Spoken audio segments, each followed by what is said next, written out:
To better understand what's an implosion, first, we need to know how pressure works. Imagine you're holding a basketball. The air inside pushes the walls of the ball outside, while the air outside pushes the ball inside, creating a perfect balance. If there's too much pressure inside, the ball will explode. If there's less pressure, the ball will deflate. So it must always exist in a balance to keep its shape. Imagine taking that ball to the deep ocean, where the water pressure is way higher than on the surface. To give you a clear idea, the atmosphere applies a force of around 837 pounds or 380 kilograms on the surface. That means it adds weight to the ball already going to the water. As the ball goes more profound, the external pressure will increase another 837 pounds every 10 meters. And if we go a lot deeper or the structure isn't strong enough to hold the pressure, it can implode. In this video, you will see some examples of actual implosions happening, and that's scary. Now, how can that happen to submarines or submersibles made of metal? These are created to hold enormous pressure when they dive into the ocean, yet there's a max depth they can achieve, known as crush depth or collapse depth. If a submarine goes deeper than that depth, the external pressure of the water is more substantial than the hull's resistance, and an implosion may happen. And it's extremely dangerous because it happens suddenly, violently, and will kill all the crew. It happened a couple of times in human history, either due to technical or human failures. One of those examples was the USS Trasher, a nuclear submarine that imploded off the coast of Cape Cod, killing 129 crew members and marking the deadliest submarine accident in U.S. history. During the Cold War, this submarine was built to go deeper into oceans than any other submarine, but that didn't stop it from having a terrible destiny. On April 10, 1963, when the submarine conducted deep dive tests 220 miles east of Cape Cod, it lost communication with its surface ship.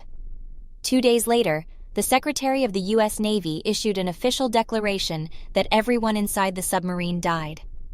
The search for the treasure continued until the debris was found 8,400 feet below the surface on the seafloor. Even without the technology we now have, they could estimate that there was some failure in the plumbing and brazed fittings that allowed seawater to enter, making it hard to control the maximum depth and ending up with an implosion. A similar event to what just happened with the submersible Titan, that it imploded while diving on a tourism trip to visit the Titanic wrecks, ending the life of its 5 passengers.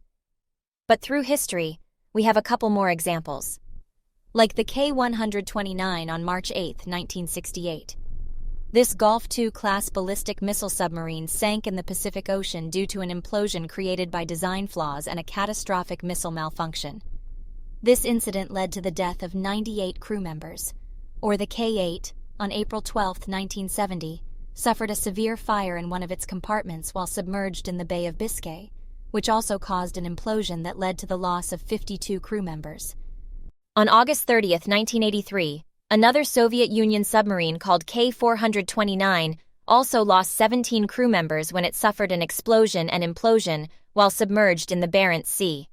To help you understand what happened with Oceangate's Titan, the submersible was diving at around 3,800 meters, which means that if we take the basketball example, it would have an atmospherical pressure of 380 times, which means the ball would have to hold around 144 tons.